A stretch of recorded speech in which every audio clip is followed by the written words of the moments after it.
We start with a dog that doesn't bark, the Basenji.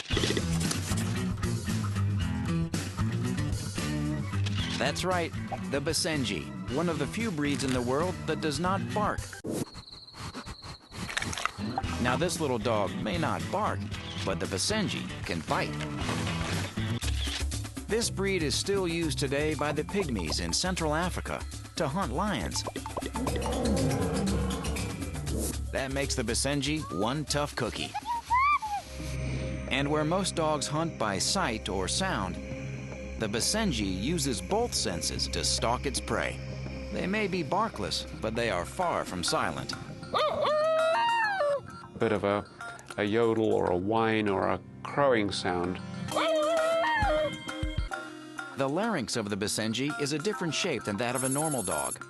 As air is forced through the larynx, instead of getting a barking sound like other dogs, you get a yodel or a baru.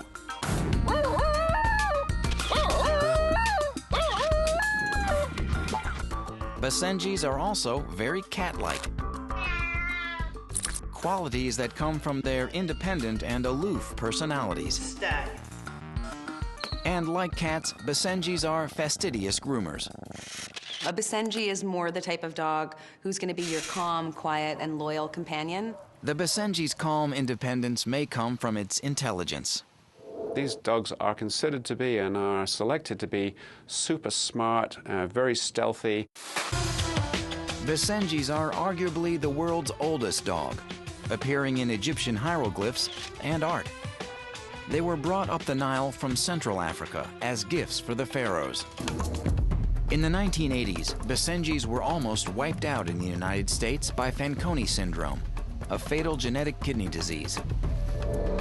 This disease was so prevalent that Basenji breeders traveled to the Congo to bring back more dogs to help diversify the gene pool. The easiest way to identify a Basenji is by their tightly coiled tail. That coils up on their back, so they have a very unique look. Another Basenji characteristic is their distinctive wrinkled forehead. And the Basenji's large erect ears cap off their Egyptian look. Just because these dogs are ancient does not mean they can't learn a new trick.